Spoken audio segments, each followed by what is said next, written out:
founder of the Zimbabwe anti-sanctions movement, Rutendo Matinyarare, a man who received a lot of flack in South Africa representing Zimbabweans, a man who spent a lot of his own money, you see, to work to ensure that Zimbabwe is free of sanctions. When it came to the issue of the Zimbabwe anti-sanctions movement, I think those who follow the news from the beginning, they know very well the work of Rutendo and what he has been outspoken on issues. Which issues, he has been outspoken much on. So we have him here, the leader of the anti-sanctions movement. We also have political analyst, engineer Kuzai TC with us, a ZANU PF member, and somebody who, of course, many people associate, of course, with the ruling ZANU PF government. And we have the two of them together here.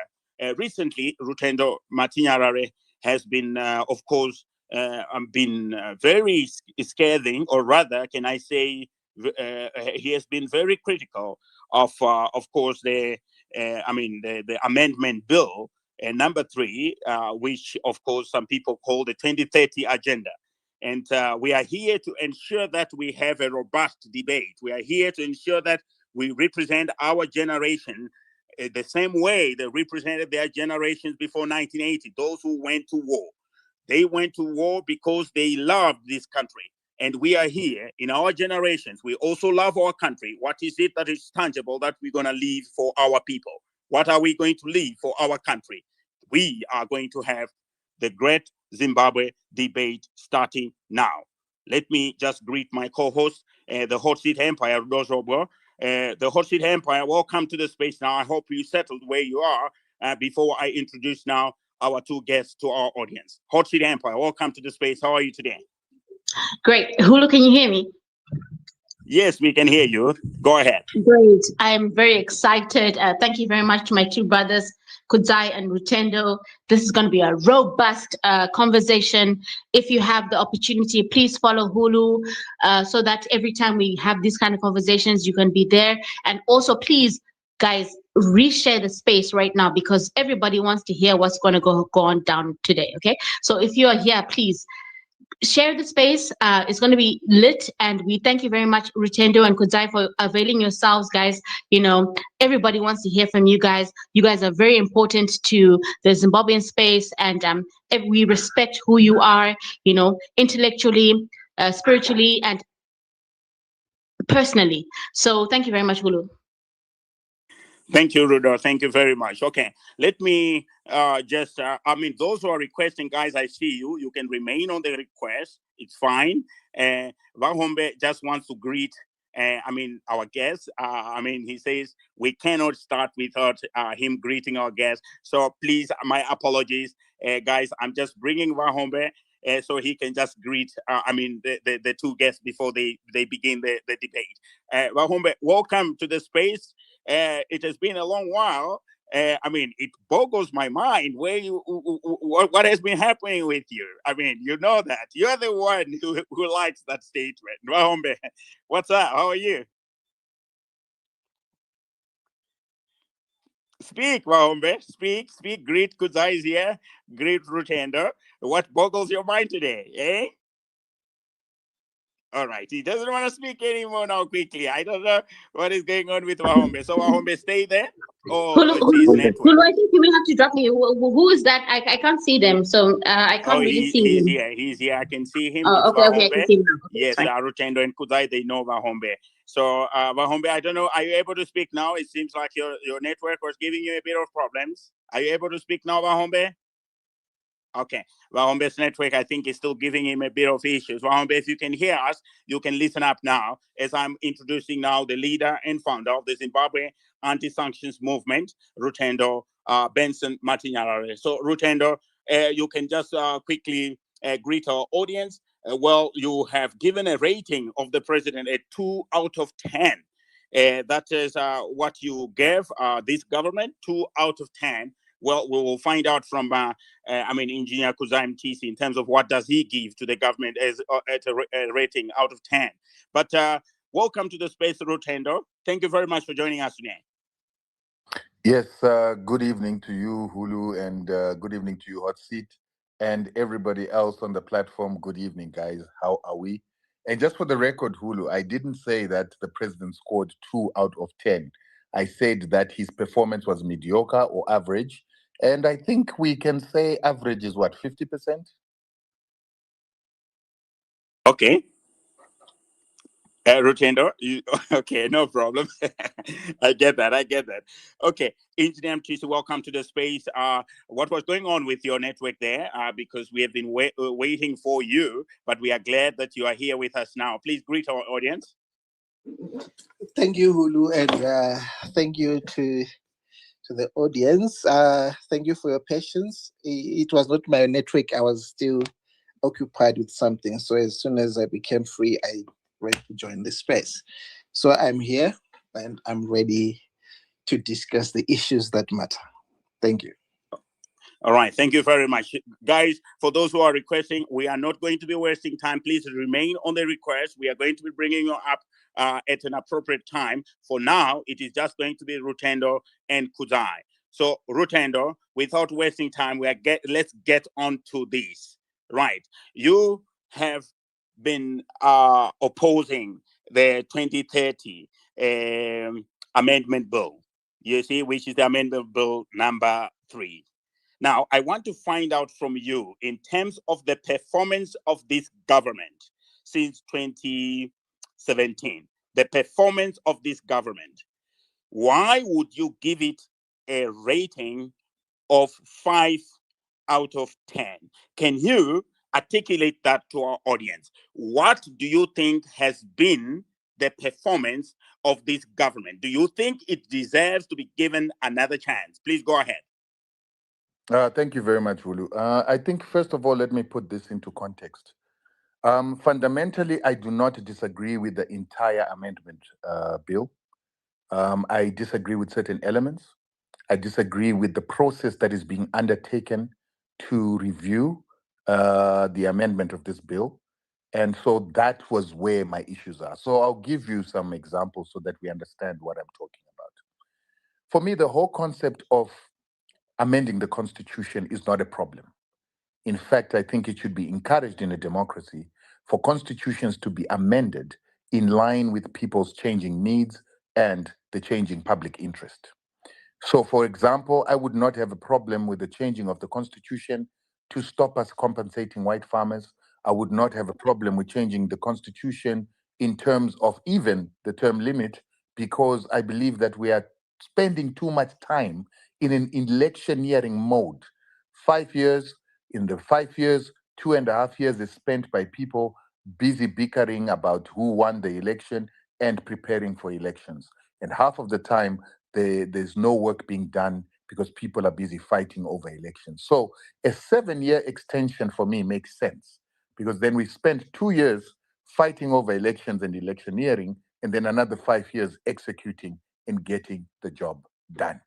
However, the problem then becomes that if we're going to be going for 7 years, who is going to be an oversight of the executive and also the oversight of parliament to ensure that in those 7 years they're performing their job, because we're not going to have an opportunity to remove them before time.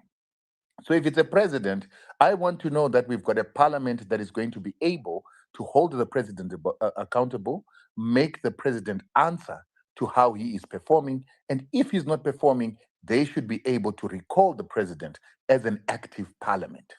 Now, the problem with the current amendment is it doesn't allow that to happen. If the president is not performing after he was elected by a parliament that could have been induced or could have been coerced or could have been bribed to vote for a president, then that very same parliament becomes a parliament that may not be able to vote that president out. It becomes a parliament that might not be able to hold that president to account. And it might be a parliament that cannot recall the president. It's also the same reason why I've got a problem with clause 15 that says that they want to change the wording from the military being able to defend the Constitution. Because now, if the military cannot defend the Constitution, when Parliament and the executive begin to abuse the constitution, and parliament is not oversight over the president because it is complicit with the president, the army then is barred from protecting the constitution and defending the constitution by doing what they did to Robert Mugabe and his wife.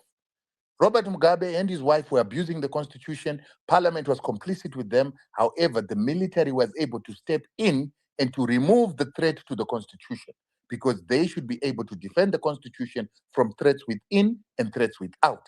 And so when the executive became a threat to the constitution, our military was able to step in. If the amendment that they require now to remove the wording that our military is going to be a defender of the constitution, all of a sudden now we do not have a military that can remove an executive and a parliament that is rotten and that is actually I want to use the word but that is dumping on our constitution.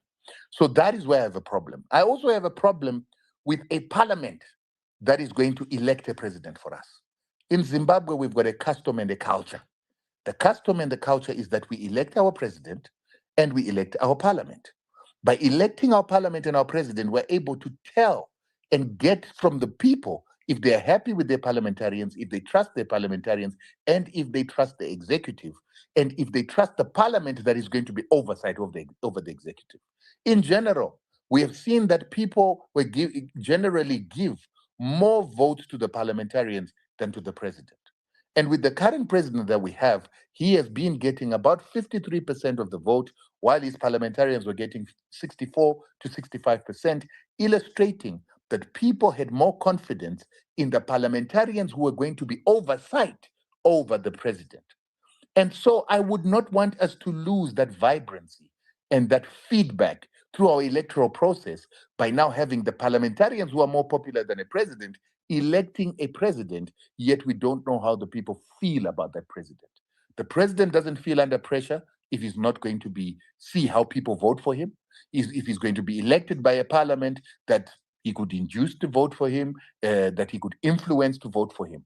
And in our parliament right now, we've got a lot of multimillionaires, billionaires that are sitting, multimillionaires that are sitting in that parliament. So it would mean that those millionaires are the most likely people to then be considered as president if this amendment goes through. So what stops the millionaire parliamentarians from bribing their other counterparts to vote for them? What form of protections could we have from having hungry parliamentarians? And you have to understand, Zimbabwean parliamentarians are some of the lowest paid parliamentarians in the world. These guys get paid so low that they're not motivated to make policies. They come to work to rent seek. And when you come to rent seek, it means you're looking for money to look after your children, to pay your children's private school fees, and, to feed your family.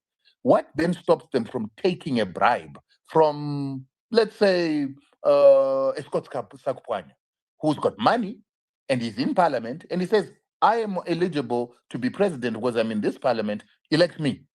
What stops them from electing him if he can give each one of them $100,000?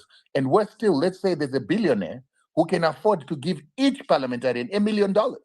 What stops them from voting for him? And once they vote for him, can they hold him accountable? Can there be oversight over his work? And can they recall him? They wouldn't be able to. So you asked me a question. Why would I give the current administration 50%? The truth of the matter is that when I issue with the performance of the president, I said that the performance of the president was mediocre. Mediocre meaning average, average being about 50%. And this caused me to be reprimanded as a person that is insulting the president. How do you say that the president's performance is fair? How do you say that the performance of the president is mediocre? That's when I then came up with the analogy or the comparison where I said, let's look at roads. How many roads do we have in Zimbabwe? How many kilometers of roads? Tarred roads and untarred roads. And I came up with a number that we've got about 18,600 kilometers. Sorry, Nkuma. Sorry, let me just, don't lose your train of thought. I know a lot of people are saying like, okay, you're speaking facts in quoted, right? But how come you're not saying this before? Like exactly what you're saying. Why were you not saying this before? For example, you're saying, oh, these facts before, and then now you realize these things, and then now, but yet, is it because you were not paid or what? We need to answer this because Wakundi Shire spoke addressed you and said, could you, like, Rutendo, you're saying these things because you were never part of ZANU PF, you're not in, and you were not acknowledged, and that's why you're bitter or something like that. I don't know, but now you see, could you, like, ZANU PF, you can't just be there on online, you have to be there on the ground, for example. Thank you. Okay. So I think let me finish the first question first.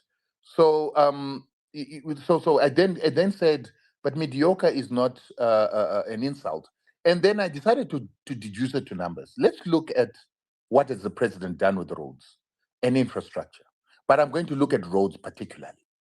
Our roads currently, we've got 18,600 kilometers of tarred road. And of that 18,600 kilometers of tarred road, 9,000 of those kilometers were built by Robert Mugabe between 1980 and 2000. And then we look at what this administration has done. They have done the Beitbridge Harare Road. They have not finished it. It's about 80% done. That is 585 kilometers. And then you take 80% of that. That's how much the president has done. He's done Mazoe Road, 45 kilometers. He's done roads around Mount Hamden and some in Harare. We'll give, and part of the Beitbridge, the Victoria Falls Road. If we look at the total, the president has done between 980 kilometers and 1,200 kilometers in 10 years. I mean, in 10 years next year. And you look at that with the 18,600 roads that 600 kilometers that remain. You look at that with the 86,000 kilometers of dust roads that have not been tarred. A lot of the roads in the townships are turning into dust roads. A lot of the roads in townships are becoming non-existent. When I look at that as a percentage, 1,200 is a percentage of 18,600. I think it's 6% or so, right?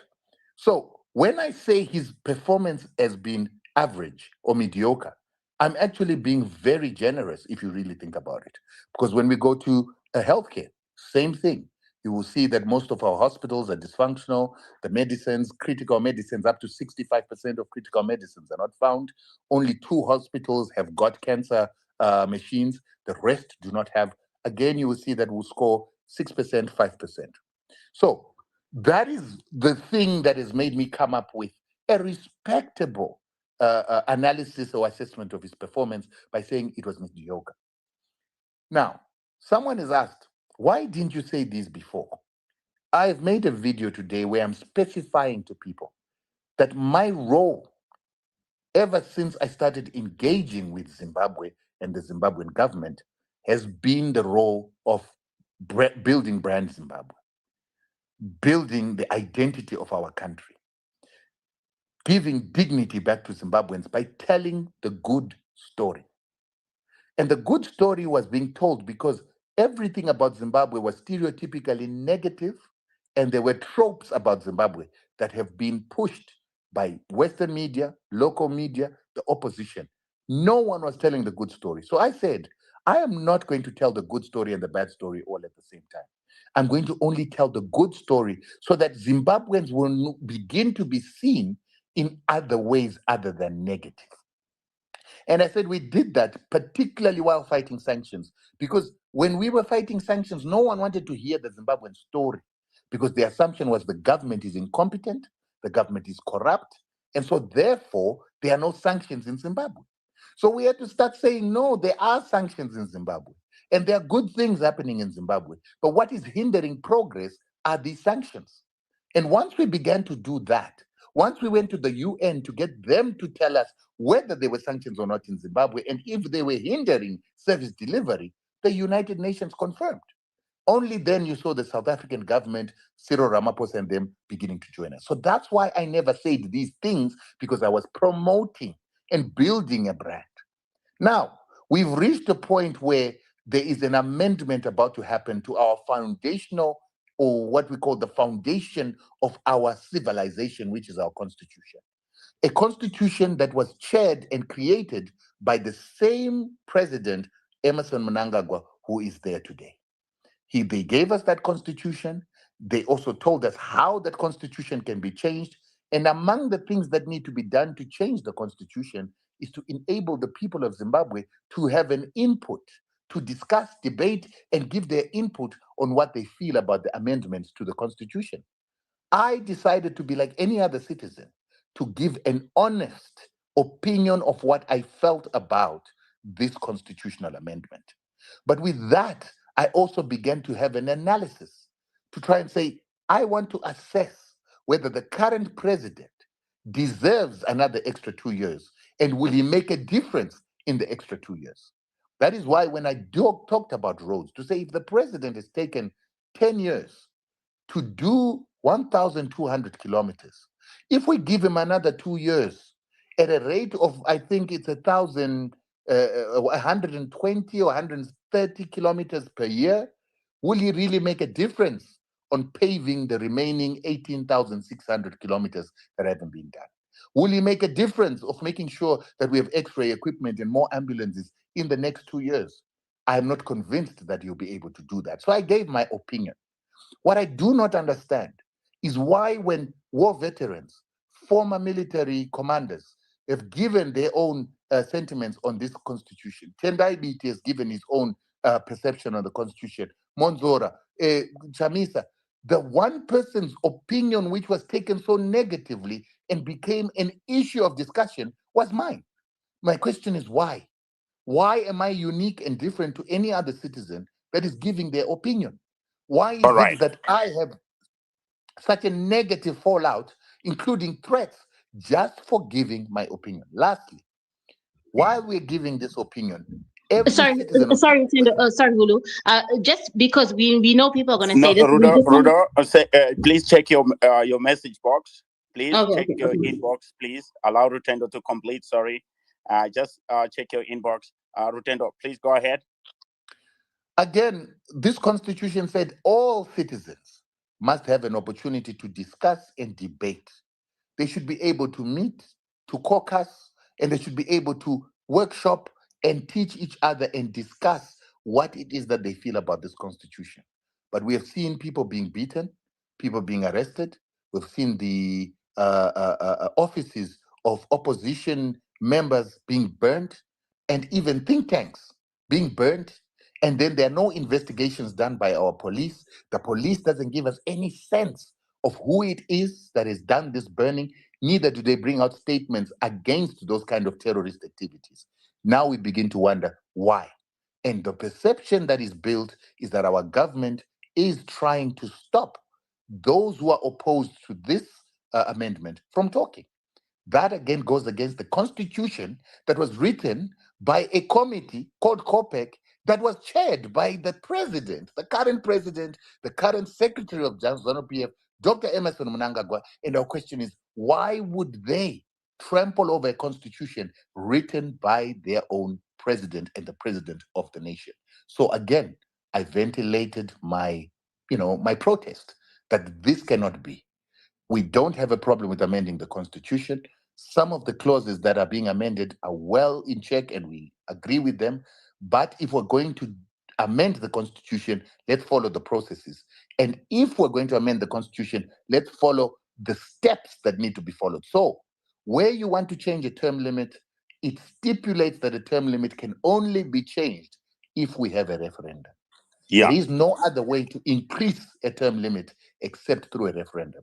ZANU-PF has argued that the 5 years of parliament and the term of the president are not term limits. And the question we've asked them is, if they are not term limits, then why are you creating a bill to amend the constitution to make it 10 years? Why not just to make it 7 years? Why not just make it 7 years without asking us if it's not a term limit?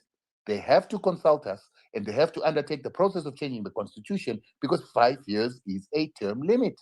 And it is clearly stipulated in section 95 2B and also in 143 that the parliament and the president's terms are 5 years and they run all together at the same time. So my issue, my complaint is that we need a country that follows the rules that it made.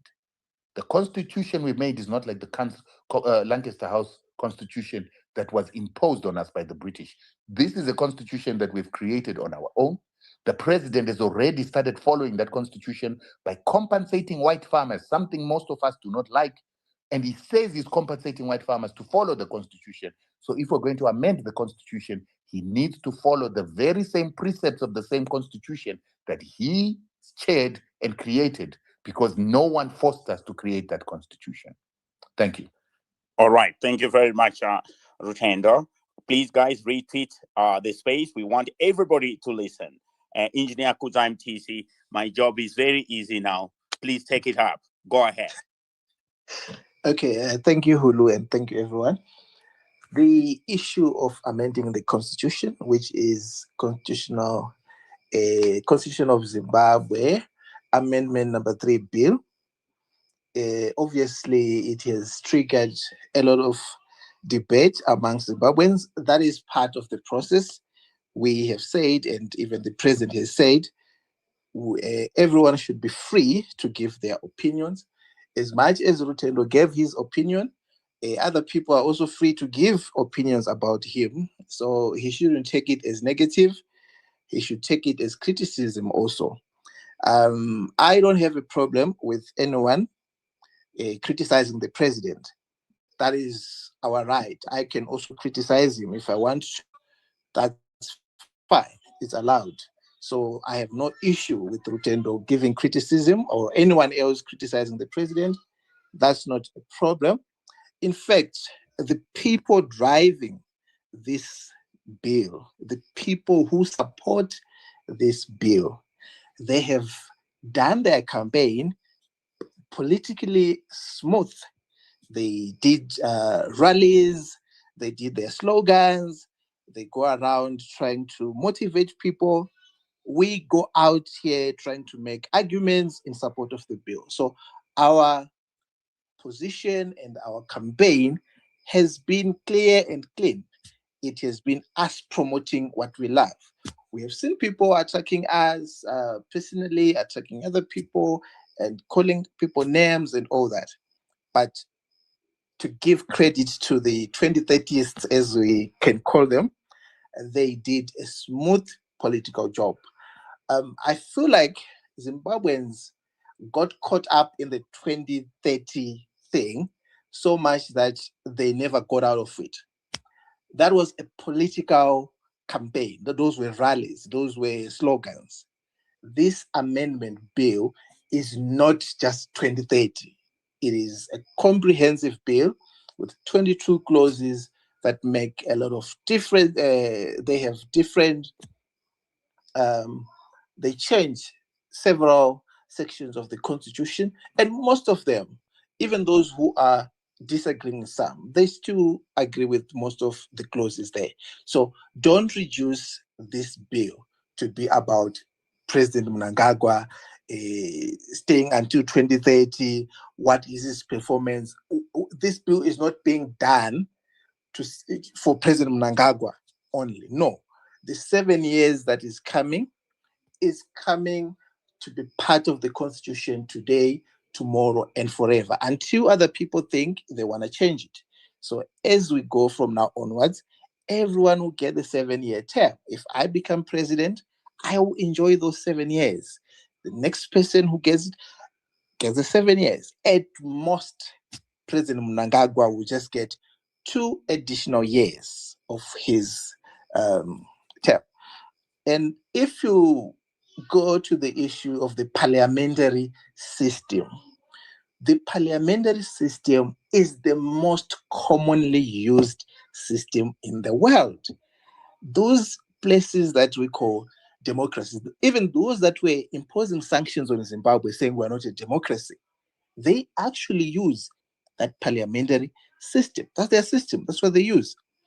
When Zimbabwe got independence in 1980, after fighting for one man, one vote, after fighting, people dying, when they got and they won independence, the parliamentary system is what they used. No one at that time said, oh, 1 man, 1 vote has gone. No, they were happy, they were celebrating. No one ever doubted who is going to be the leader of the country. ZANU PF, ZANU, when ZANU won, we knew who is going to be president or to be prime minister. It was Robert Mugabe because he was the leader of ZANU PF.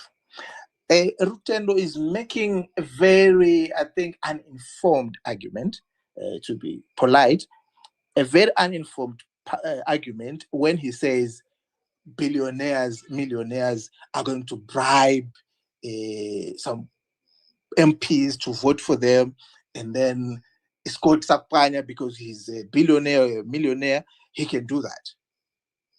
I said, for example, sorry. Yes, an example. I'm also giving an example. Yes, and that is a very uninformed argument because this presidential candidate is coming for the party. The parties, political parties, are supreme in Zimbabwe.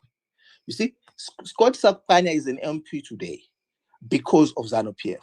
If ZANU PF tomorrow, just tomorrow, says we don't want you there, ZANU PF will remove will remove him, and he'll be out of parliament. So the party is the one that comes with a candidate. If we are going to have the election of the president, whoever is the president of ZANU PF is the candidate for ZANU PF. Even if he doesn't want to be, the decision of who is going to be president is going to be made by the party called ZANU PF. MPs are deployees of the party. So you don't just go and wake up and say, hey, I'm Scott Sapanya, I want to be president here because I'm an MP. No, there is a process that is followed, and there are people who are supposed to be. We use the whipping system in Zimbabwe. That's why you never hear issues of, oh, a ZANU PF MP voted against a bill brought by. You can't do that because the party has all the power. If you don't follow the party, you are out. So please, let's not have this argument. I don't know where it comes from. I've seen it, that it is the most popular argument being made by people from ZANU PF. They feel like once we introduce this system, billionaires are going to buy MPs, and then they become, if the billionaire is not the president of ZANU PF, if the billionaire is not a member of ZANU PF, if the billionaire has not been given power and go ahead by ZANU PF, he will not do anything.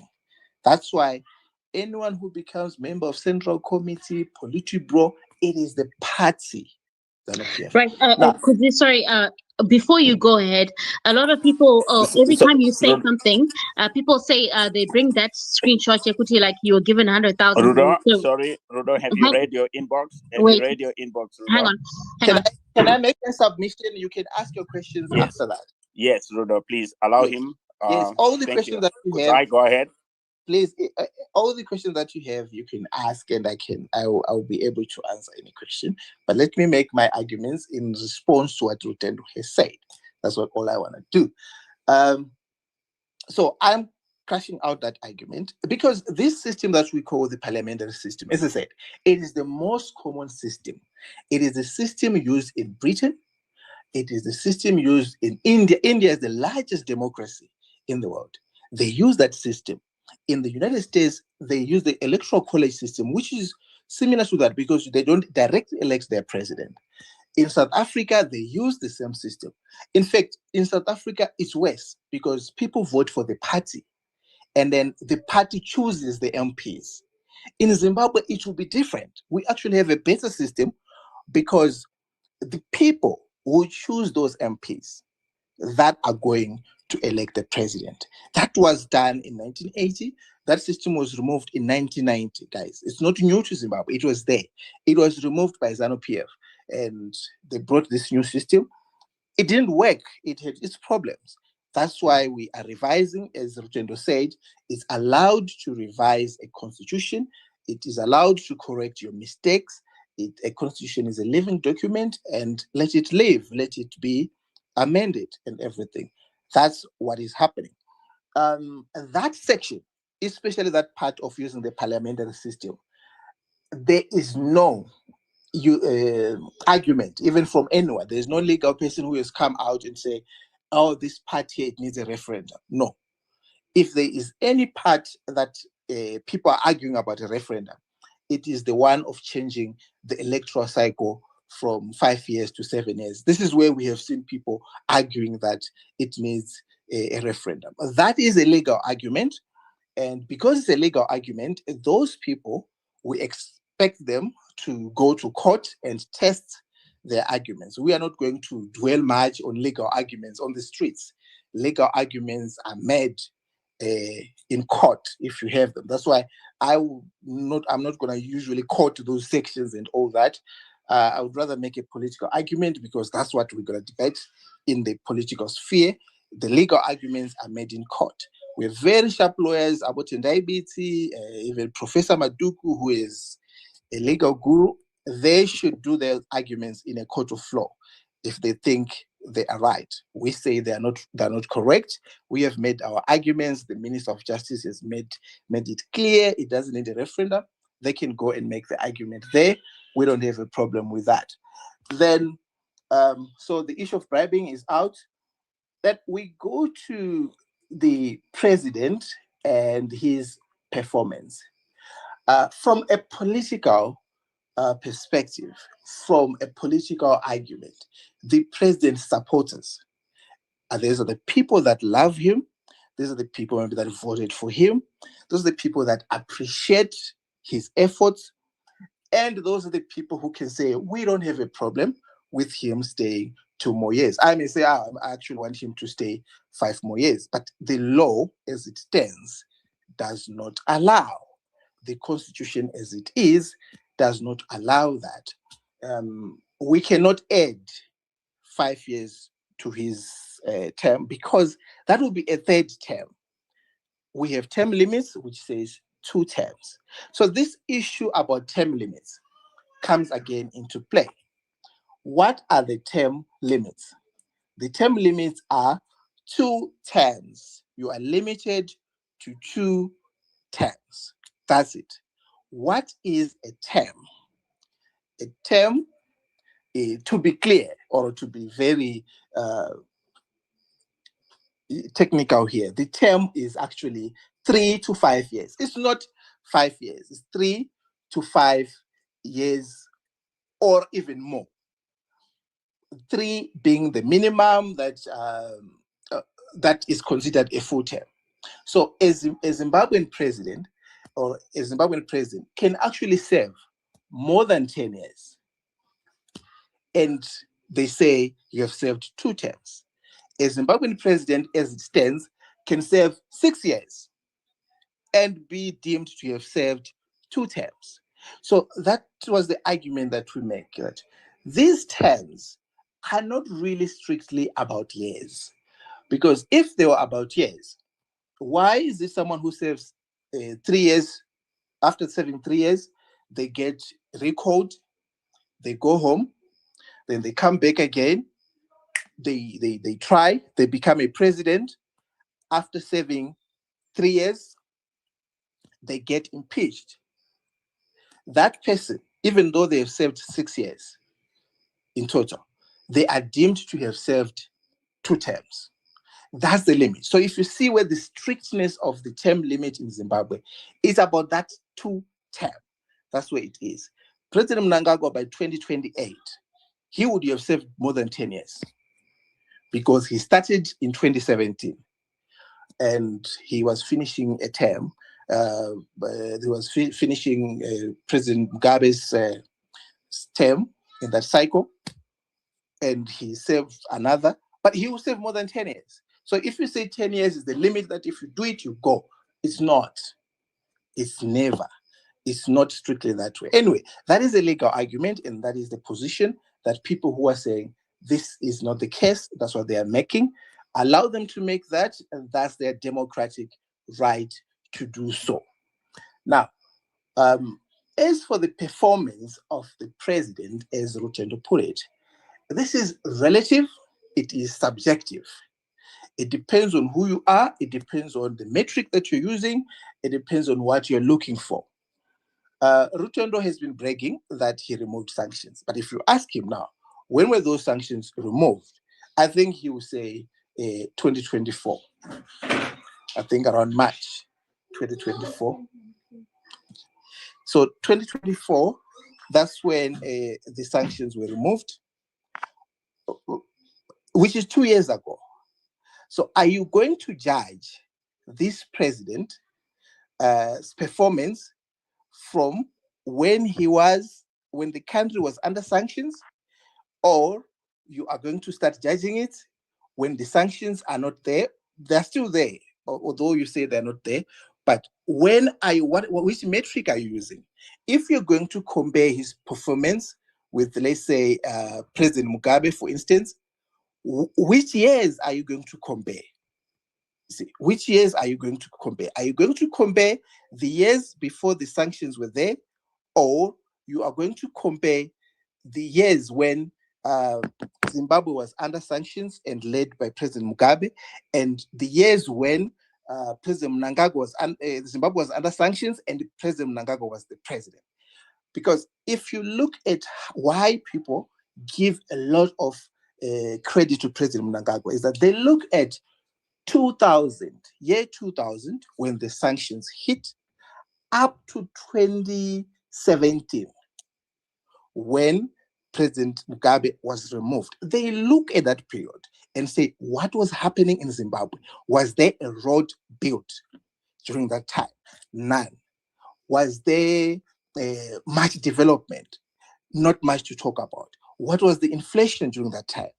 Not much to talk about. It was hyperinflation. Everything was going haywire. That's what we can talk about. From 2000 to 2017, when President Mugabe was removed, there was nothing much going on. There was no much infrastructure being built. Nothing was happening. The roads that were built in Zimbabwe by President Mugabe, they were built in the 1980s, 1990s. Not after 2000. Nothing was done.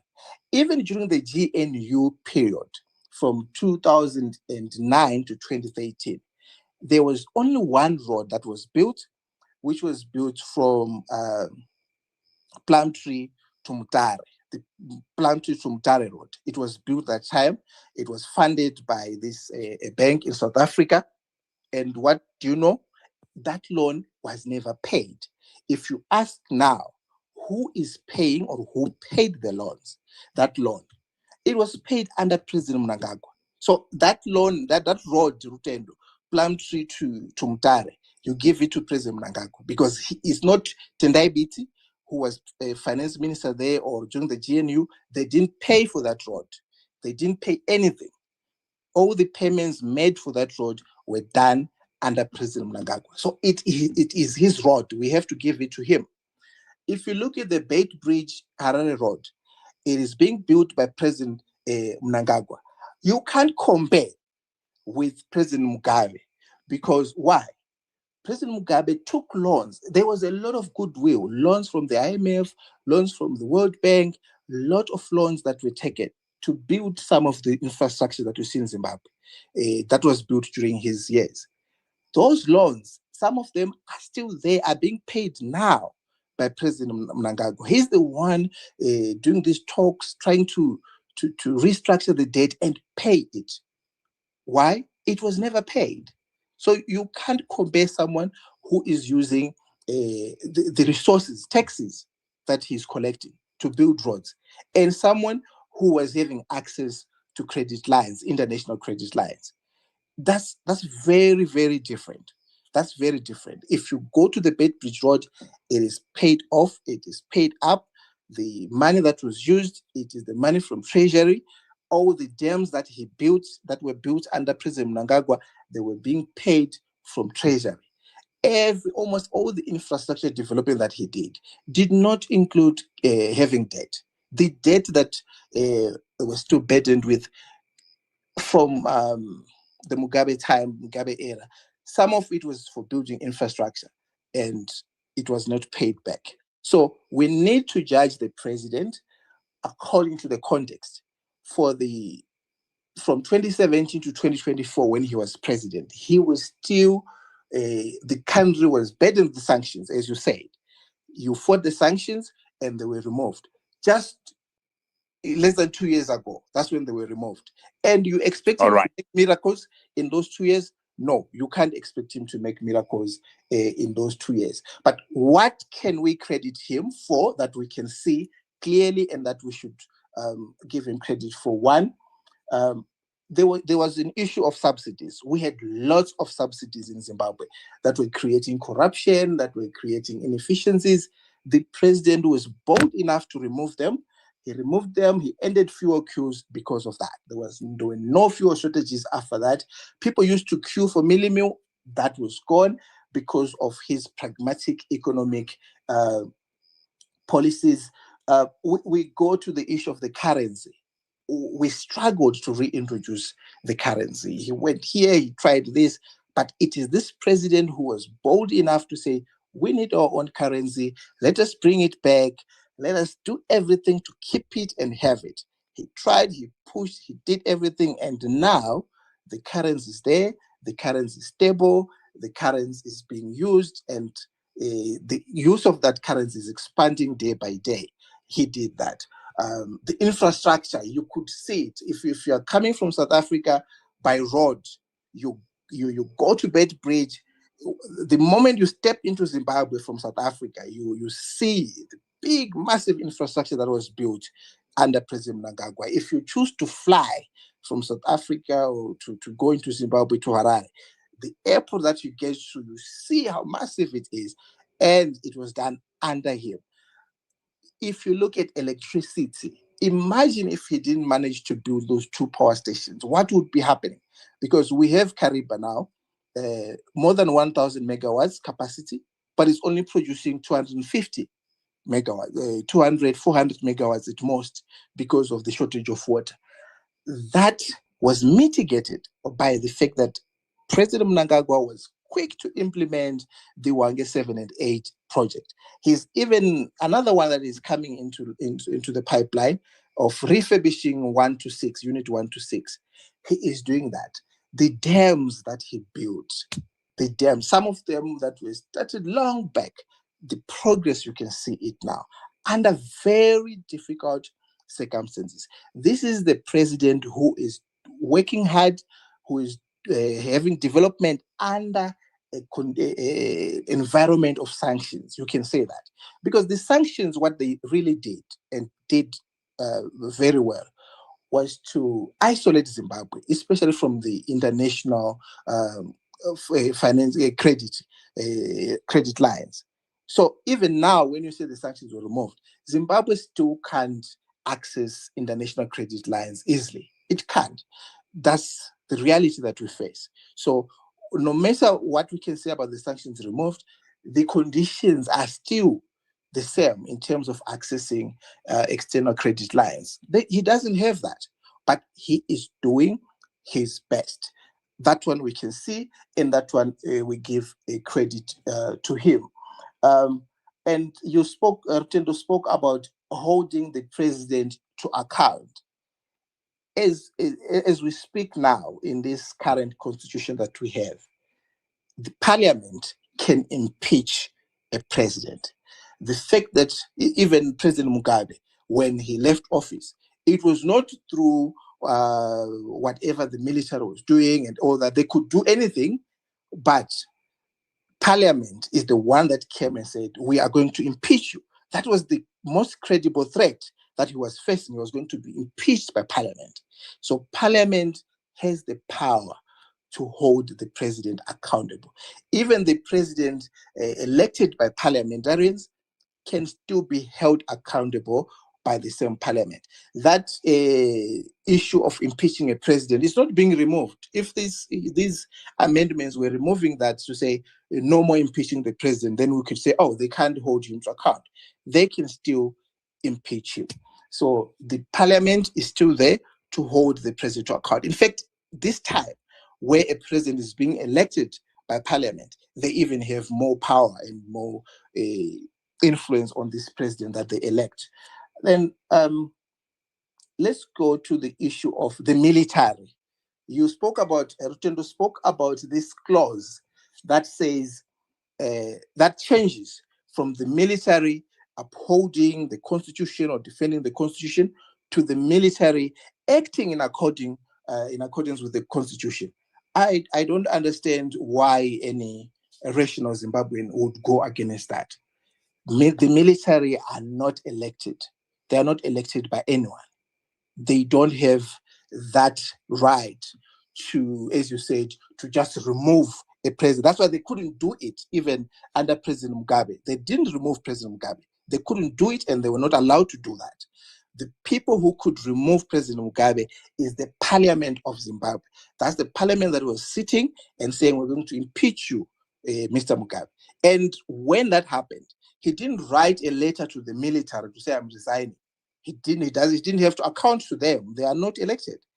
When President Mugabe was resigning, he wrote a letter to the Speaker of Parliament. He accounts to Parliament. That's what he did. So we are removing this and changing to say they should act in accordance with the constitution, the military, because they are not elected. They have to act in accordance with the constitution. If you say that is not a good thing, I don't know what you really want. You want a military dictatorship where an elected military man with guns are going to dictate what happens in the republic. No, that should not be allowed. All right. Should never be allowed. Thank you. All right. Ladies and gentlemen, thank you again for joining me, Hulu at Pachiso Live. The discussion, the debate continues. You've just heard there from Engineer Kudzai Mtisi, responding, of course, to the leader of the Zimbabwe anti-sanctions movement, Rutendo Matinyarare, who is with us. I am still here together with my co-host, Rudo Jobo, the Hot Seat Empire. Never forget, as Rutendo comes now, that the hope we have, us and our children, it must be the same hope you wish for all others and their children and their children's children, those whose homes we will never know, and those whose nations we will never visit. For the hope of a Zimbabwean child must be universal, because this is about our people, it is about our country, and this is yet another day and another hour we have an opportunity to discuss important aspects affecting our country, Zimbabwe. Right. So this is in our generation, ladies and gentlemen. We will have Rutendo, and then Kudzai responds. After that, we are going to have our speakers given the opportunity to engage with the two gentlemen. Engineer Mtisi, you can just mute your mic there because we want Rutendo to be audible. I think your mic is on. Okay. All right. Thank you for that. Right. So, Rutendo, there you go. Please respond. Thank you very much. I found it very absurd that we're talking about the fact that the military is not elected, but the Mnangagwa government is in power today precisely because it was put there after Mugabe was forced to resign by the military. But why didn't the Mnangagwa government start asking about whether the military was elected when they removed Mugabe? Why didn't they refuse power and say, we're not going to take this power because the military is not elected, so therefore they've got no right to force Mugabe or coerce Mugabe to resign so that I can take over? If they took over after the military removed Mugabe for infringing on the constitution and they removed him under the basis of defending the constitution, then surely any other government that's going to come afterwards must also have the military being the police. And remember, when we have the police that enforce the law in the country, no police officer is elected to enforce the law. You don't need to be elected in order to be a policeman or to defend something. You just have to be appointed. And then you just have to be trained to institute and enforce the law. So if the law was good enough to use, if the military was good enough to defend the constitution against Mugabe and the criminals who surrounded him, surely that military should still be good enough to also defend the constitution in future and to remove criminals around a president. Now, let's go to the top and just go through. You said that there are a lot of clauses in this amendment, about 21 clauses to be quite fair. But the truth of the matter is most of those clauses are not real substantial clauses. Only 4 clauses really have meaning here. And that is the one that changes the electoral to create the electoral demarcation committee or something. And then the one that is to change the presidential term and the one to get the parliament to vote for the president, and then the one to change the mandate of the military. The rest are just changes to little words here, a bit here, and a bit there. So what we want people to remember is to look at what is material. What is it that the people of Zimbabwe must look at because it is going to affect their children's lives? I believe that who selects our president, who elects our president matters in a country like Zimbabwe, because you're trying to make it sound like the parliamentary system is a system you find all over the world. You find it in India, you find it in even found it in Zimbabwe before.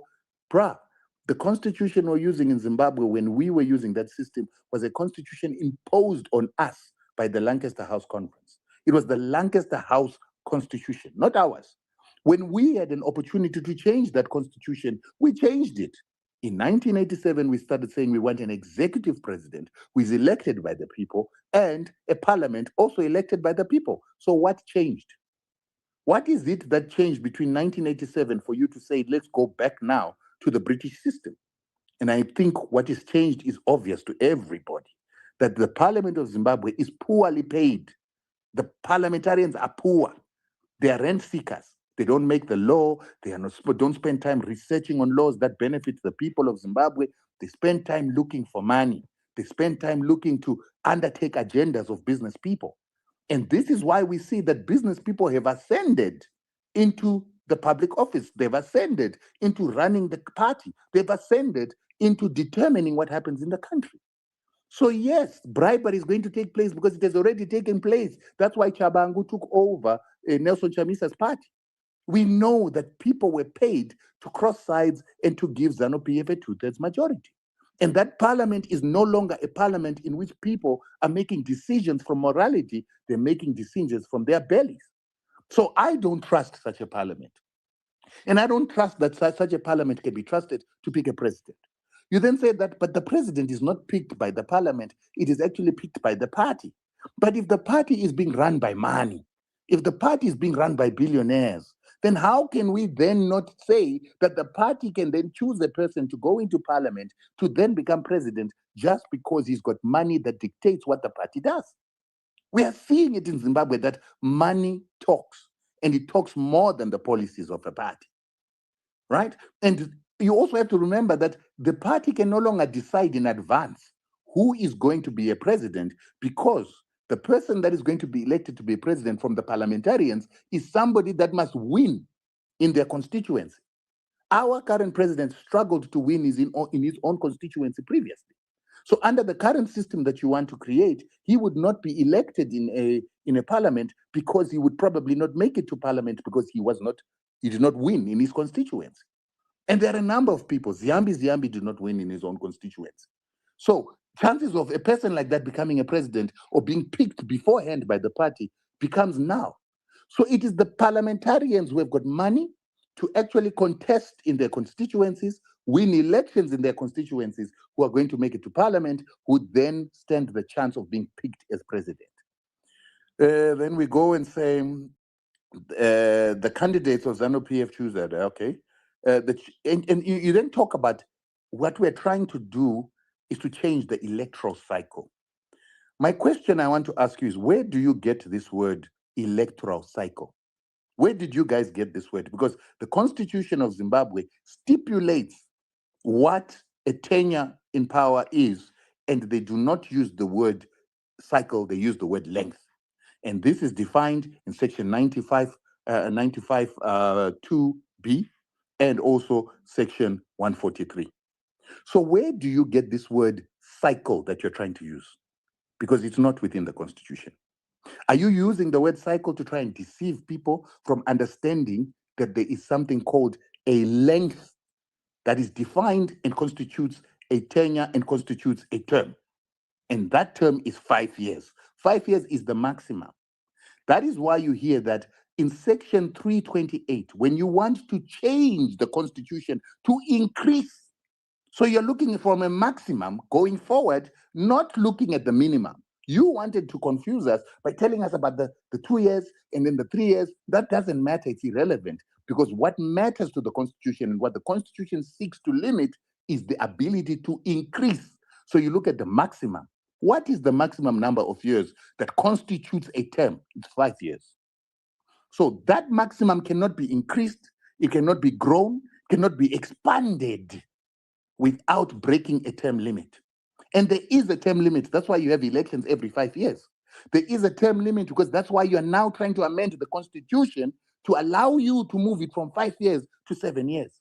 Your own document, when you go and look right now at the proposal itself or the bill itself, it says on its own in clause 2, the amendment established, it says in clause 3, 7, and 8, to eliminate election toxicity, to allow sufficient time for project implementation while promoting stability. These clauses aim to substitute current 5-year term. It doesn't say current 3 to 5 year term. It says current 5-year term to 7 years. It's explicit. So you know that there's a term limit. So you're trying to expand it. You're trying to move it from 5 to 7. That is moving a term limit. And for you to argue that, no, this is what the lawyers are going to decide, my question is, if we as the laymen and the citizens do not read our own constitution to understand the limits therein, how then do we have a dispute of fact that takes us to court? How will you competently know that we need to go and contest this in court? How will we competently know that we shouldn't let ZANU PF try and use its 2/3 majority in parliament to extend the term limit if we don't read and understand the constitution?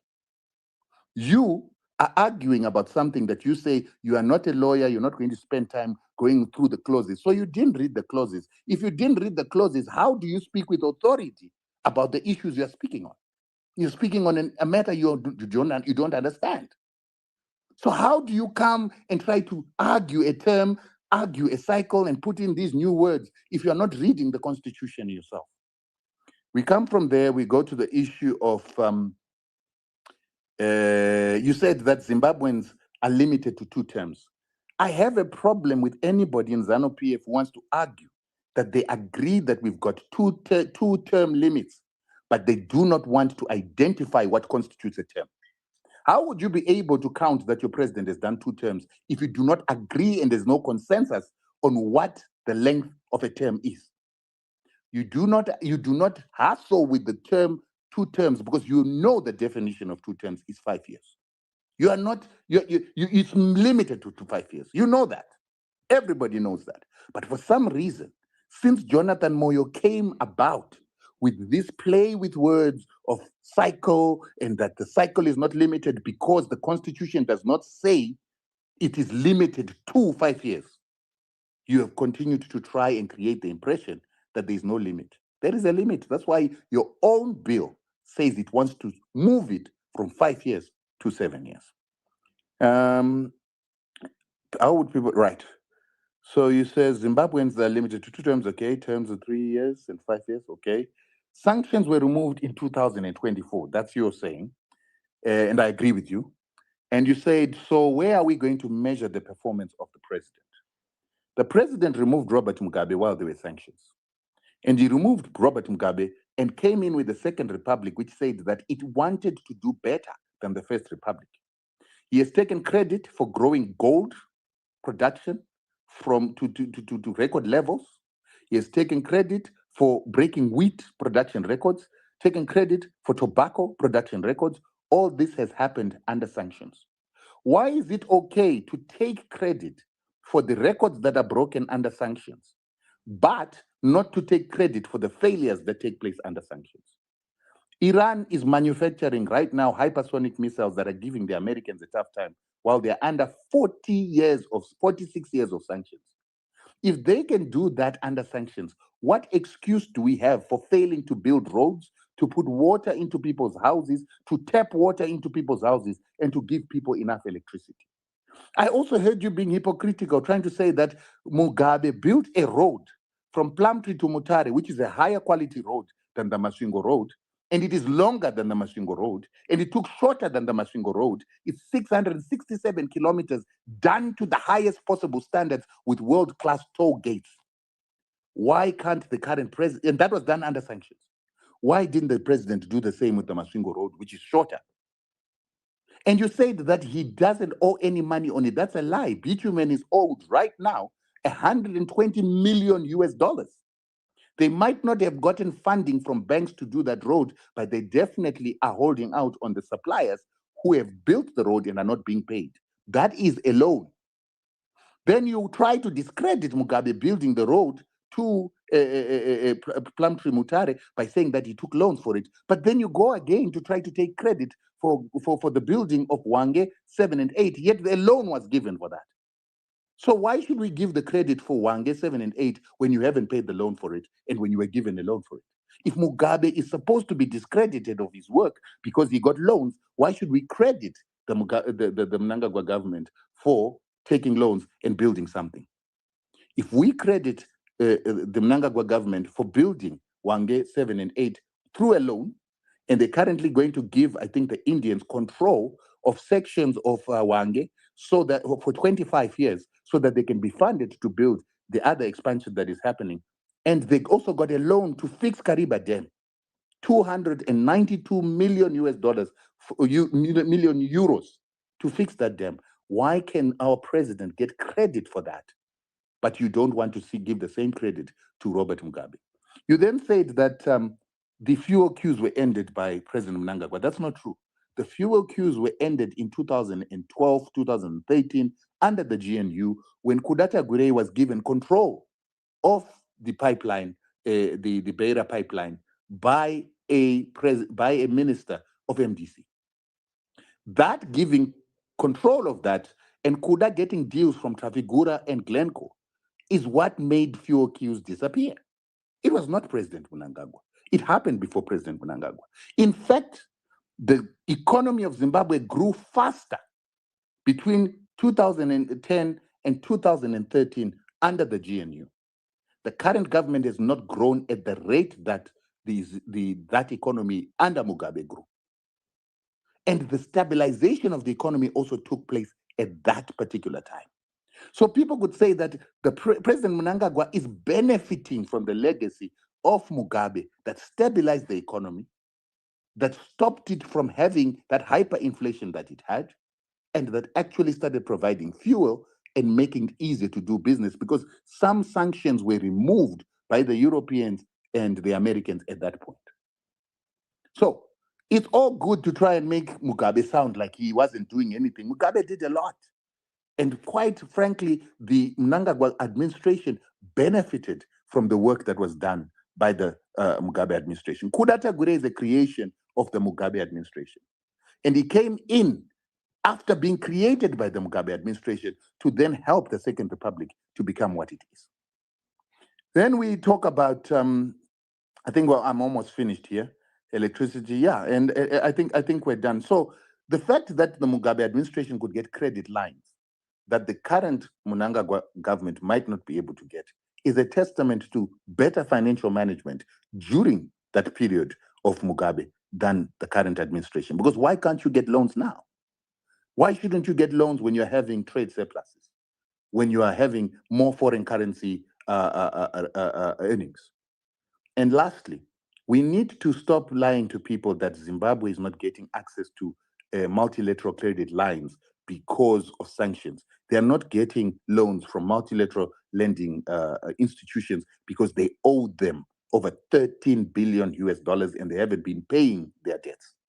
That is why they can't get access to those loans. That is why they are being denied those loans. But besides that, Zimbabwe continues to get loans from the EU, from the United States. Bay Bridge Border Post was built by loans. The airport was built by loans. And we've got a loan of 93 million given by ABSA and Standard Bank to build hospitals currently. I don't understand why we're not seeing those hospitals, but we were given that loan in 2023. So that was just what I wanted to put across. Yeah. Yeah. Let me just check if I've missed anything. Okay. Yeah, let me just check if I've missed anything. So when you said that I am speaking from a point of being misinformed as to who selects ZANU-PF's presidents, I tell you that presidents in ZANU-PF are picked, especially since the Second Republic, by money and power. Right now, the chances are the next president that is actually going to come in and enjoy the benefits of this amendment, because I don't see this amendment being passed before the current president finishes his tenure. I actually think we're going to go into elections in 2028 because this bill is going to be frustrated. It's going to be taken to court. It might even need to be rewritten because currently it's badly written. Why is it badly written? Because right now you're asking for the extension of the term of the president, the extension of the term of the parliament. Those are two extensions in one bill, which is not allowed by the Constitution. When you go to section 328, I think 8, it does not allow you to bring two issues that are either in section 14 or in section section 4 or section 18 and part 7 of 332. And that means you cannot bring two requests for amendments to the Constitution when it comes to the Bill of Rights, or when it comes to land, or when it comes to extension of the terms of public office. You can't bring two requests all at the same time. So your president would need to have a referendum and a bill to ask for an extension of the presidential term. Once that process is finished and it's passed, then they need to submit for an extension of the term of parliament. That process must roll out. Then they need to go and look at changing the constitution on the giving the president and the parliament the ability to enjoy these changes in their term. So you would need one for the president to enjoy the changes in his term, and this is going to take 8 years. So this bill has been written wrongly, incompetently. So chances are it has to go back for rewriting. And once that is going to take months, then it must come back again for review. So I don't think President Mnangagwa is ever going to see this bill being passed and him enjoying this bill. Only the next president is going to enjoy that bill. And I will bet you that the biggest likelihood is that the president that is going to enjoy that bill is a very wealthy president who will buy the right to become the president of ZANU-PF. Thank you. Thank you very much, Rutendo. And again, thank you for everybody that has just joined me, Hulu, at Pachiso Live. Thank you for following me. And thank you for checking up on what we deliver to our people. I'm not alone. Of course, Hot Seat Empire, Rudozobo, is also here with me. We are going to have, Kudzai MTC responding to that. And after that, we opening it up to the speakers, you, the Zimbabweans, you, the Africans, you, the people of the world, to have an opportunity to say your words. We want, of course, the government of Zimbabwe to listen to this. We want the opposition to be able to listen to this as well. We are trying our best to build a country, to build a nation of hope for everybody, of opportunity for everybody, the same way they took that responsibility before 1980 to fight for liberation. Is the same way our generation has a duty to stand on that which is strong and on that which is fair and on that which is just. That is the reason why we are having this debate. So, Kudzai, there you go. Take it up. Okay, thank you, Hulu. Thank you, Rutendo, for your submission. I think my brother Rutendo ended up tripping on himself on several issues. The first issue is the issue of loans. I said to him, and I made it clear, that the loans that were taken to build the infrastructure under President Mugabe, they were taken and they were not paid. He confirmed that himself, saying, we are not getting the money because the loans were not paid. Who took the loans? They were taken under President Mugabe. Were they paid? They were not paid. Who is trying to pay them? It is President Mnangagwa. He's the one doing the discussions. He's the one doing these talks with the IMF and World Bank and other lenders to try and sort the debt issue. So credit to this man who knows what should be done, who knows that the future of the country needs us to have access to international credit lines.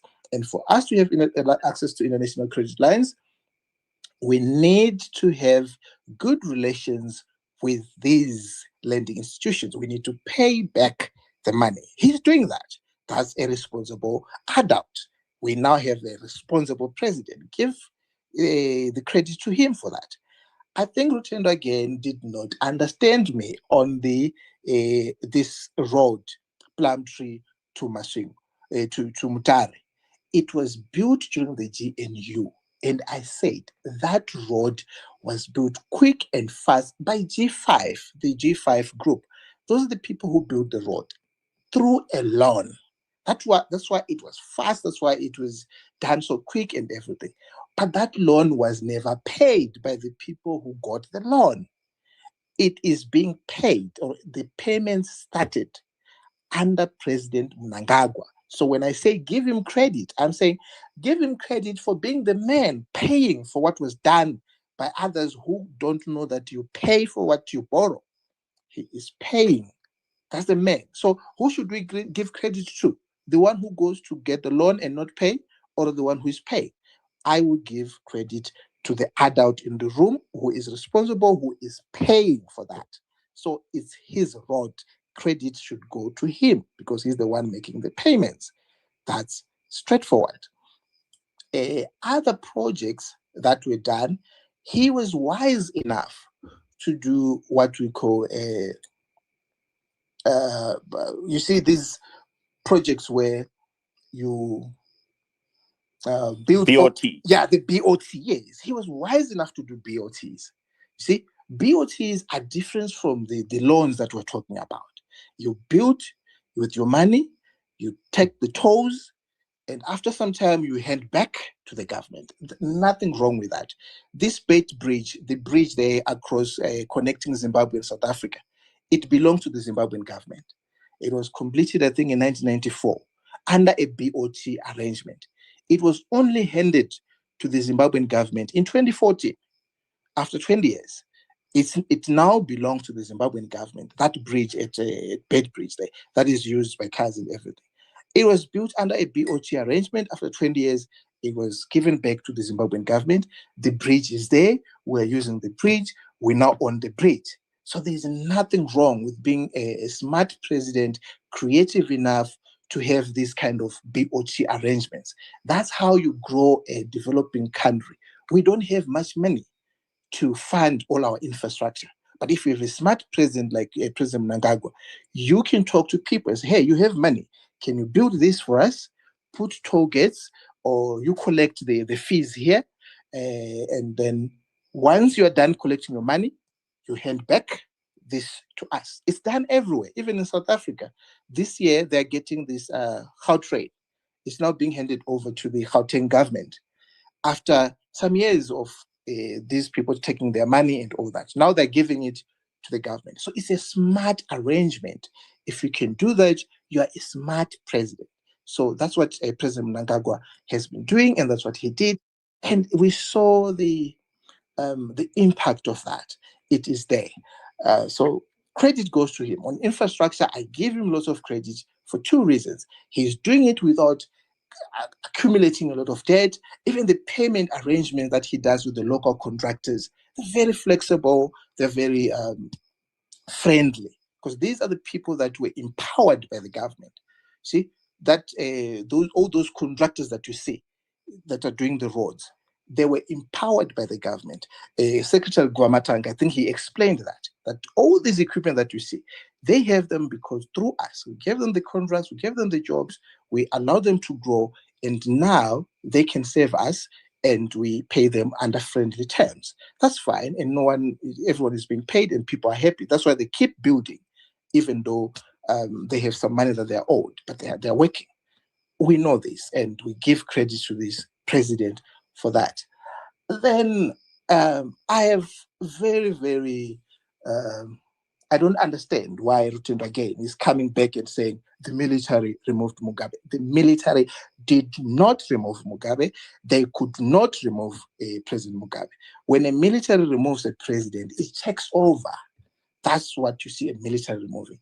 President Mugabe resigned. That's the official thing that was there.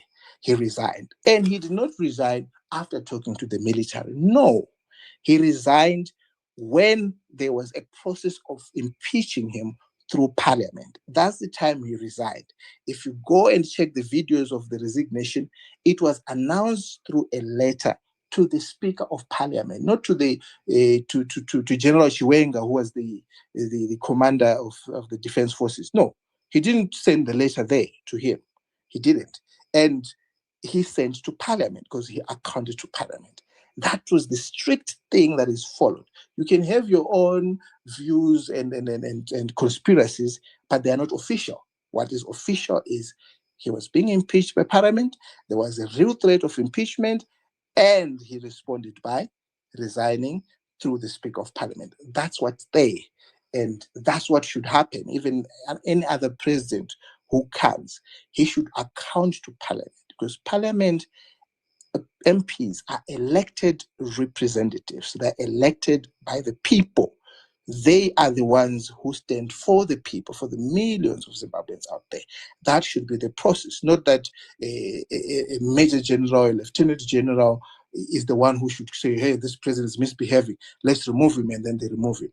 It shouldn't be like that, and it can't be like that. That's not democracy, and we shouldn't allow that, because we can have an irrational man in that position. What happens? You can't do that. That's why we say everything should be done through the right channels. And the clause that puts that to an end is a good clause. Then there is something that Rutendo keeps repeating, and I've heard it from many places, this thing of rich people, business people, as if being a rich person or being a businessman means you can't be a politician. President Trump, the president of the United States now, he's a very wealthy man. Who doesn't know that? He's a businessman. That's what he does. That's what he grew up doing. In South Africa, President Ramaphosa here is a very wealthy man. He was a business person. In fact, the people who were supporting him, their argument was he is a business person. He knows what he's doing. So he takes over. So we can't have this idea. I don't know where, Rutendo, you are getting it. This idea that for you to be a good politician, poverty should be a surname. Why should you want a poor person being the president? Why would you want that? Why should it? What is the advantage of having a poor person as a president? He doesn't know maybe how to run the economy. He doesn't know how wealth is created. That person has no idea that making money is important. You see, if you have a president like President Mnangagwa, as much as you can say anything, something about him, he's a man who understands wealth creation.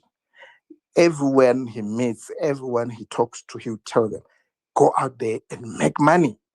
It's a good thing to make money. He loves people who makes money, not people who go around bragging about poverty. What is it to brag about poverty? Someone who is rich, he has worked hard, he has achieved a lot, he's competent. There's every reason to believe that this person is rich because he's competent. It's a measure of competence. Why should you criminalize that in ZANU-PF, the next president will be wealthy? So what? Well, what's wrong with having a wealthy president? Why should people want to be poor so that they become politicians? If the people said they want him, that's what they want. Whether the person is wealthy or not, he has been elected by the people. So let's take out this kind of mindset of criminalizing wealthy creation. Why don't you want people to be wealthy? Why don't you want wealthy people to be in politics? Why should politics be for the poor people? Why should it be like that? In fact, the poor people in politics can be easily. You said it, Rutendo. You know, I don't know why you trip on your arguments. You said it when you said the MPs there are poor. They are not well paid. They are always looking for money. So I think, in other words, you're saying it would be better if we have the MPs that have money, that are not poor, that cannot be manipulated. That's what you're trying to say. So you should be making that argument. So we don't have a problem with whoever becomes president, as long that is the will of the people. If you believe that this MP is not going to make the right choice of president, you don't vote for him.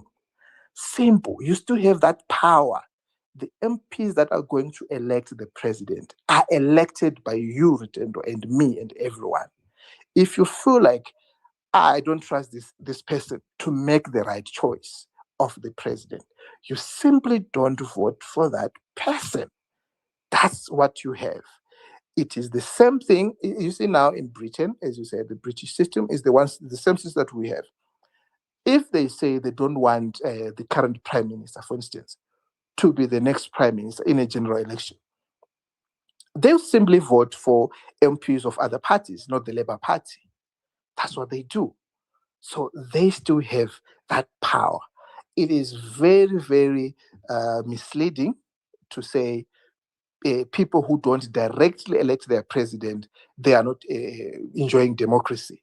If you say so, you are saying more than half of the world is undemocratic. You are saying South Africa is undemocratic because people don't elect directly the president. You are saying Botswana is undemocratic. You are saying America is undemocratic. You are saying Britain and India are undemocratic. You are saying so. And you are saying the voters in those countries cannot determine the president. Yet they do. The president of the United States is determined by voters, whether you agree with it or not. But that's the thing. The president has to appeal to voters. Vote for me, vote for me. But he knows that they're not voting directly for him.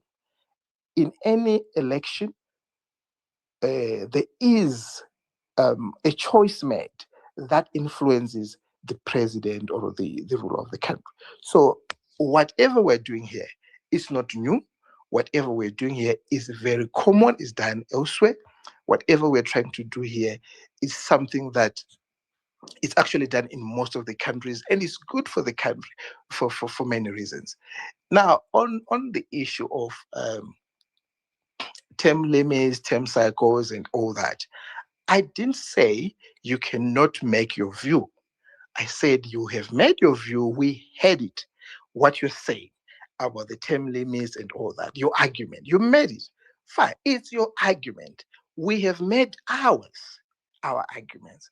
And I said, I wouldn't be the person to say my argument is the best. So you take it. If you guys are not taking it, you don't know what you're doing, you're fools, you're what.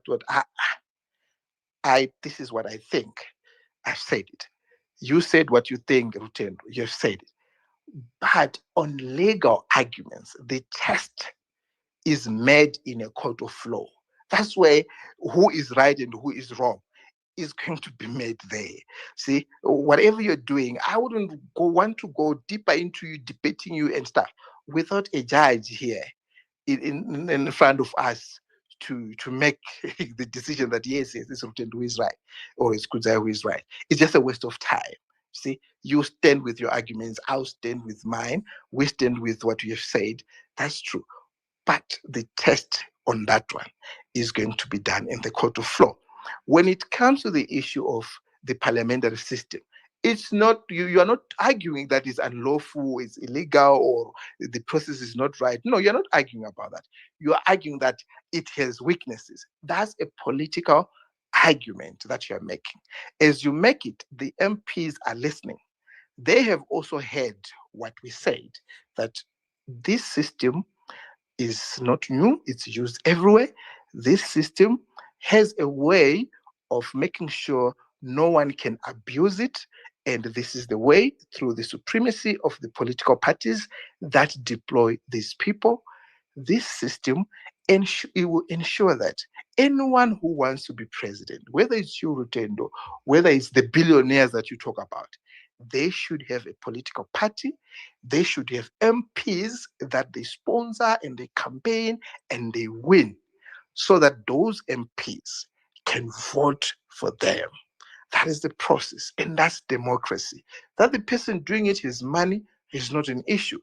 That's part of politics. Needs money. Every politician needs money, and they should have money.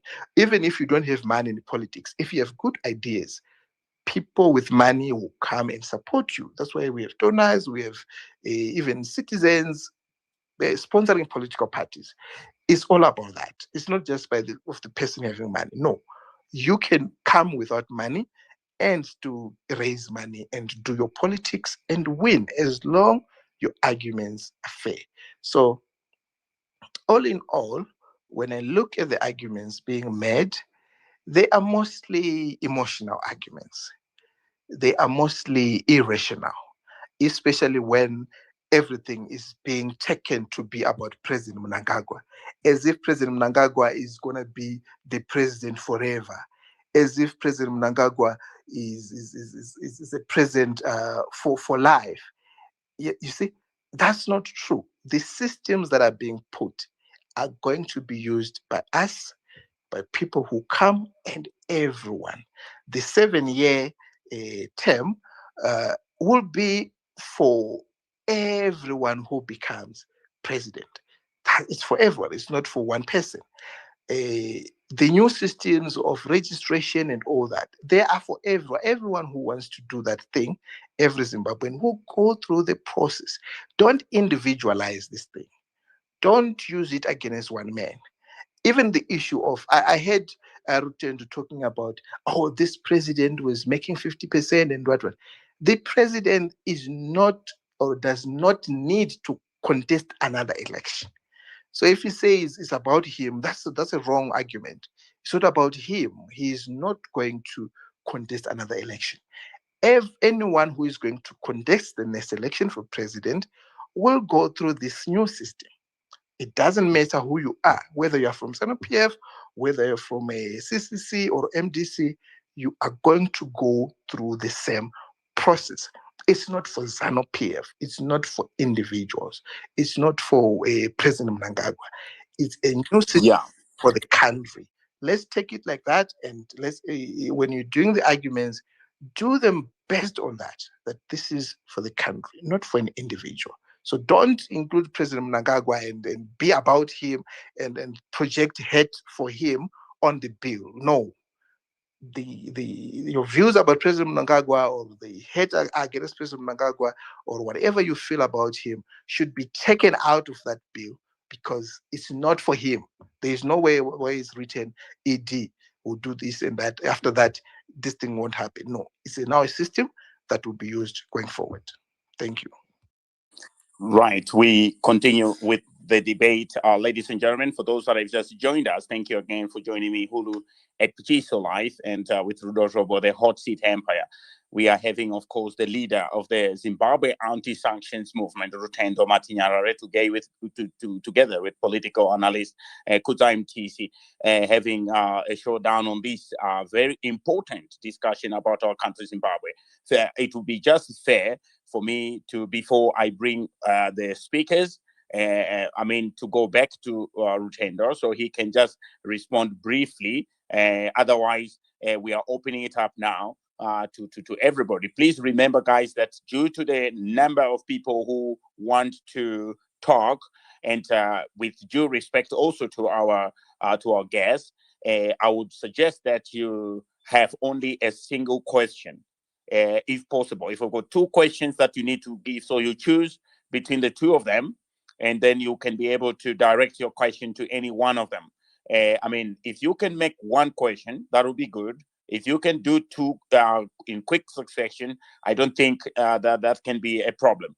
But we do not want people who make all these long arguments and stuff like that, because we have a number of people that want to participate. As you can see, we are having lots of people and different social media platforms who are listening to, and they are following the debate. And we want to keep it that way. We want quality And thank you for those that have just joined us, politicians that I see there. Thank you very much for joining us. I mean, both from ZANU PF as well as the opposition and people from Africa. I see also some others from the governments of our neighboring countries are listening up, and they are with us today. Thank you very much for being there. And people of the world, of course, you are all welcome. Right. So, Rutendo, I want you to make it just brief, because you can still answer as people then start to engage with you. Just in less than maybe 3 minutes, you will decide. But because I want now to bring up the speakers to engage with you guys. And Kudzai, I might do the same after Rutendo, just giving you just those few minutes, and then let the speakers now then engage with you, with the two of you. Thank you. Rutendo, go ahead. Yeah, no, thanks, Hulu. I don't have much to say, but except to say that it's fascinating to see how the ZANU PF comrades that I have witnessed on these discussion forums are very quick to give us the political argument, and they run away from the legal argument on the pretext that we shouldn't talk about the legal stuff. We shouldn't talk about how a term should be extended. We shouldn't talk about whether a referendum is required. We shouldn't talk about whether people should be allowed to engage. Remember, I did say that people are being stopped, people like BT are being arrested, Maduku being beaten and arrested and abducted, and the burning of buildings like Sapes, to discourage these engagements. That they don't want to deal with. They want to give us the political pitch. And this is the political pitch that Mutisi was giving us, but he ran away from discussing the legal issues, the system issues, the process issues, because they know that they do not have an argument in that sphere. Then we come to the issue of politics and money. There's no way that I said that politicians must be poor. There is no way that I said rich people must not participate in politics. I've been clear, I've been unequivocal that I believe that at some point in our history, Kudata Gure should be one of our presidents because he's rich, he's illustrated success in his business. However, what we are saying is we need safeguards.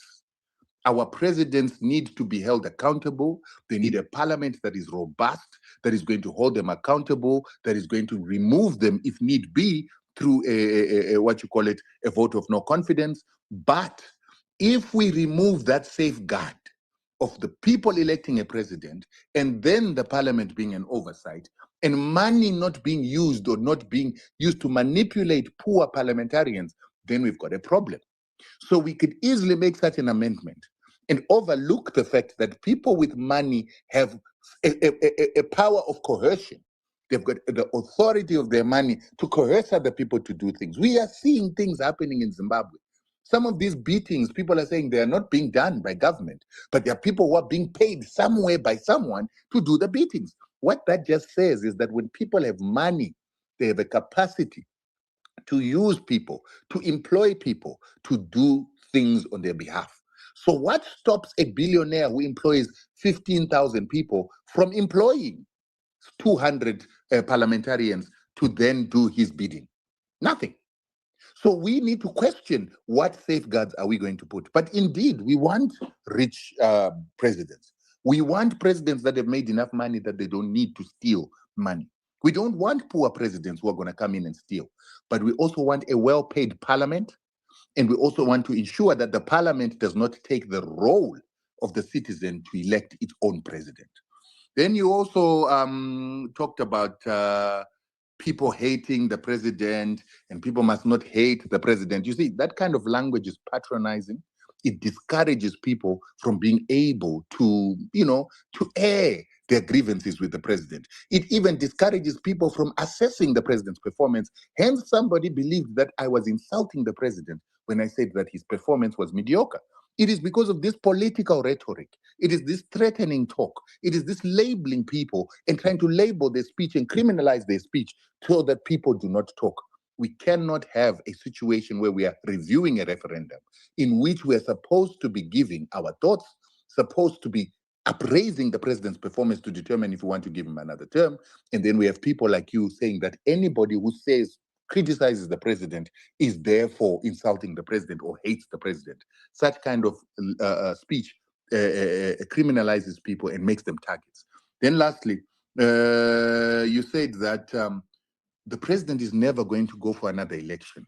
So the fact that he got 53% of the vote is irrelevant. It's not irrelevant, because if the president has to go for a referendum, you as ZANU-PF will be wondering whether a president who was given 53% of the vote by the people will convince enough people to give him an extension of his term by another 2 years. This referendum, this amendment that you're saying will affect other leaders tomorrow, will be determined by whether people have confidence in this president to give him another 2 years to then solidify this new term of 7 years. So I think to obfuscate and to run away from the fact that people are going to look at this president if we're going to go for a referendum is disingenuous. And quite frankly, ZANU-PF does not want to go for a referendum because it knows that it is a president who has not proved to be popular with the people. All right. So Kudzai, there you have it, 3 minutes, and then let the people speak to you. Go ahead. All right. Thank you, Hulu. The issue of the referendum, we have heard this talk about referendum. And some people, when they ask for the referendum, they go ahead and say, if you guys think this thing is popular, if you guys think this thing is what, you should give us a referendum. The referendum is not a gift. The referendum is not for fun. The referendum is not just done randomly. It will be done, or it's only done if the law says it should be done. The arguments have been made clearly that whatever changes that are being done now do not require a referendum. If they required a referendum, we're going to do a referendum, but they do not require a referendum. But then ZANU-PF has the 2/3 majority. You know, in any country that you go to, during elections, you hear people talk about, in most countries, you hear people talk about 2/3 majority. Why? Because that 2/3 majority gives you the power, the mandate to change the constitution. It is political stupidity for any politician to say, after winning 2/3 majority, then you are being told by a minority that lost the election, hey, go for a referendum, and then you go for it. Why should we do that? Why should ZANU-PF feel sorry for winning elections? Why should ZANU-PF feel sorry for being the victorious party during the 2023 elections? They shouldn't feel sorry for that. They have the mandate. We have the mandate to change the constitution, to amend the constitution. That is the only reason when during the elections we wanted 2/3 majority. Others were saying they do not care about winning parliament. Chamisa is on record saying, we're not worried about parliament. You see, we were worried about parliament so much that the presidential part campaign was not as strong as the parliamentary one. See, the parliamentary campaign was very prioritizing ZANU-PF because it is important. It is the one that gives you the mandate to make big decisions, including changing the constitution.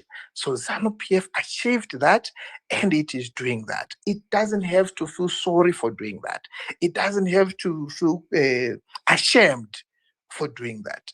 They have the mandate.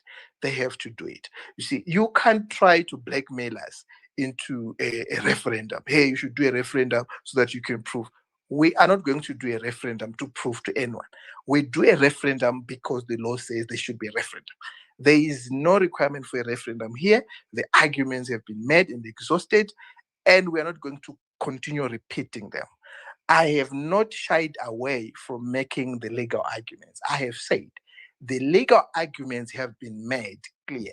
We have said a referendum is not required. Through our interpretation, through our explanation, the Minister of Justice did it for us. Secretary Mangwana explained the issue. He's a lawyer. Several lawyers in ZANU-PF explained the issue.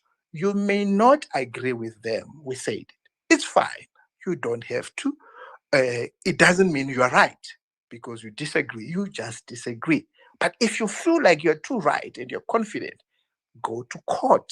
That's where the decision will be made. That's our argument. We never say don't argue legally. You make those arguments, Rutendo. Anyone make those arguments, but as long as you're not in court, you're just disagreeing. That's not something that we should worry about. That's straightforward. Then, Yeah. can I finish up? Yes, no problem. Go ahead. Yes, and then did we say people should not talk? No. People should talk as much as they want. In fact, I'm one of the people who has been posting some people who are disagreeing and saying that's fine. We want you to disagree. You see these arguments that we make here during the 90 days when we say we're making the arguments, we are making them to the MPs, to the decision makers, to the ones who are going to vote for this bill. Those are the people we're trying to convince. So you're doing your job, Rutendo, convincing them not to vote for the bill. We are doing our job, convincing them to vote for the bill. In the end, those who made a good argument will win, will prevail. That's democracy. We have allowed that to happen. We have condemned anyone beating anyone else. In fact, those of us who support this bill want it to go so smoothly. We don't want anyone beaten. We don't want anyone harassed. We want it to be open so that it is legitimate. It is the people who do not want this bill who are doing those things of beating others or beating each other on their own. Those are the people we should blame and look for, not us. Yeah. Thank you. All right, Rutendo, you can just ask a quick question to Kuzi, and then we are going to start with our speakers, beginning with. So I am going to be doing justice to this by making sure that we go for ZANU PF aligned individuals and opposition aligned, just to have balance. So remember, that's how I'm going to be doing it. So everybody is going to be given an opportunity to engage with our two guests, and please prepare your questions properly. We are Zimbabweans, the most educated Africans. Let us be sober. Let us behave like adults. No insults are allowed. If you start insulting other people, we drop you to the listeners. Thank you. Rutendo, you can ask a quick question to Kuzi, and then from there we go to the people. We are going to start with Justice Mahuni from ZANU PF, and then we are going to go to Charumbira from the opposition. Okay, go ahead, Rutendo. Right. I asked Hulu for permission to ask you the first two questions that had to do with your submission. So, according to our constitution, can you change every part of the constitution with a 2/3 majority? And if you can't, which parts of the constitution do you require the referendum or the vote of the people? Second question: you say that you said that the people who don't want the amendment are the ones that are beating up people and burning people. Which police investigation proved these allegations that you are making for you to make the statement that you're making? And where did the police give out a statement that says that they've established that Maduku beat himself or that Sapes was burnt by Sapes people? Thank you. All right, Kuzi. All right, Rutendo, the Constitution itself is very clear on which sections should go through a referendum. For instance, in this bill, everything there does not have to go through a referendum. Everything, even those of you who disagree that some should go through a referendum, you are just pointing to one out of the 21 clauses. You're just pointing to one that it should go through a referendum. That's clear evidence that not everything in the Constitution requires a referendum. It is changing the Bill of Rights requires a referendum. That was clear. Changing the term limits requires a referendum. That is very clear. So we have 2 terms for presidents, for example. If we try to change them to 3 terms, you have to do a referendum. That is why we are not doing that here. We are not changing the 2 terms remain. The term limits remain. So the referendum is not required. Then the issue of agricultural land, that issue requires a referendum. I think those are the things that I can point to. If you know another one, it's fine. But the Bill of Rights, the agricultural land issue, and the term limit issue, those ones, they require a referendum. That is clear. So, in fact, more than 90% of the Constitution clauses and sections can be changed by just 2/3 parliamentary majority. That is a fact. It's just a few that require